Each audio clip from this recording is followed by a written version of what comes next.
One of the great joys in making video games is when you have a plan. And we never have a plan.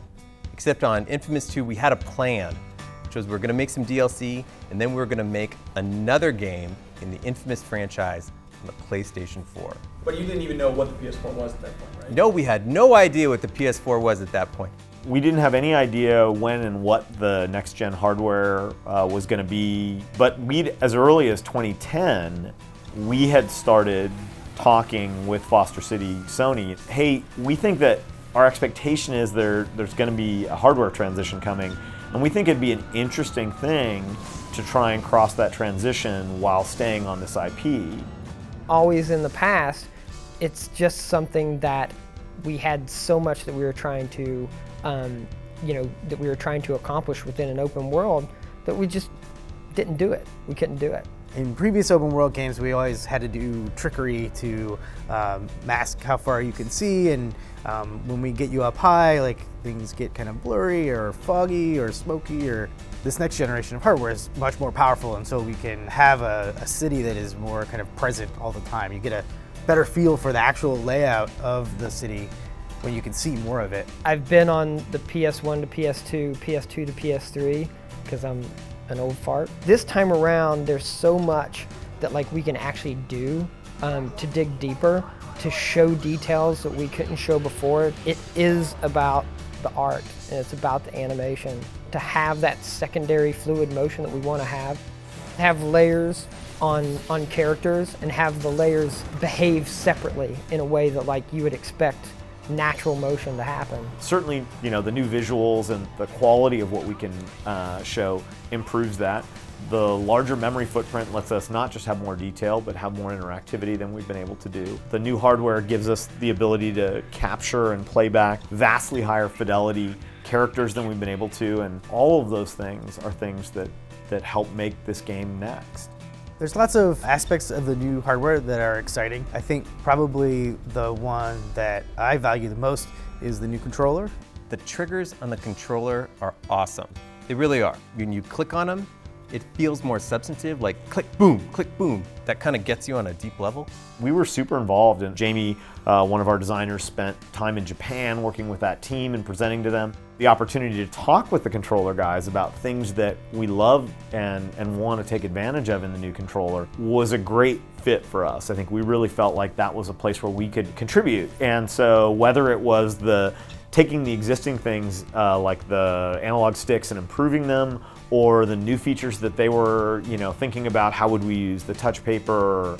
Virtual buttons and virtual sticks don't work very well, but the touchpad is great for kind of more emotional or analog interaction. The classic example that we've been talking about for Second Son is Delsin walks up to a security scanner that's going to tell if he's a conduit or not, and in the game, Delsin places his finger in the scanner and it draws some blood and analyzes it to see if he's a conduit or not.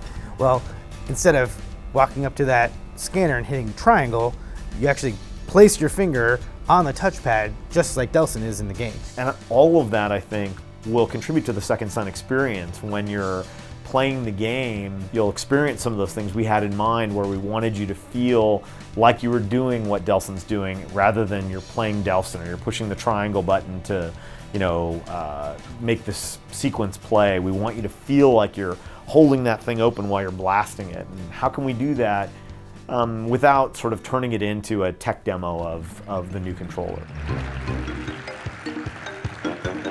As Andy mentioned, my role on the development of the next generation platform started about 5 years ago. Mark Cerny's been a part of Sony for longer than us, but our deepest involvement with Mark was giving him our feedback on what became the PlayStation 4. So he visited us a couple of times. I know we exchanged a number of documents, and we provided lots of feedback on how much data we would think our city would be, how big the individual regions of the city would be, and how quickly we'd need to load them, and how much texture would be in those, and why we would stream this in that way. We had some experience there that was useful for that team when they were planning some aspects of the hardware design. Granted, we were an independent third party versus now we're a part of Sony, and I think that changed. But it really appears to us that the level of engagement between the teams that are making games and the hardware team was dramatically different this time. You know, the amount of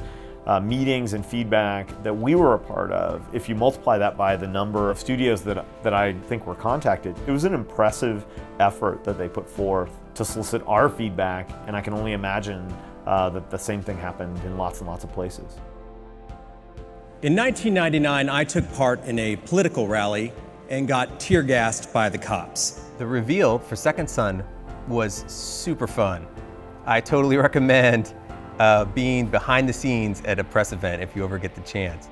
220 for us was just like a great exhale. You know, anytime you've been working on something new and it's not obvious what it is. I mean, you know, when you're working on a straight sequel and it's more levels, you feel like you don't have as much to tell. But here, you know, we had a whole new character in a new city, we were doing it on a new platform, and we had to, for almost 2 years, keep our mouths shut. You're in the back room and you're waiting around with a bunch of other people, all of which are not like professional public speakers, so they're really nervous. And then they go out and they do their spiel, and behind the curtain, we're all really like friendly with each other, like, great job, man, great job. And you can see the people who are relieved and the people who are still sweating it. In 2011, the US government seized the person. I was pretty nervous before going out on stage, but mainly because I'm a total ham. And I did not want to ham it up. Do you think you toned that down during the presentation? I did. Okay.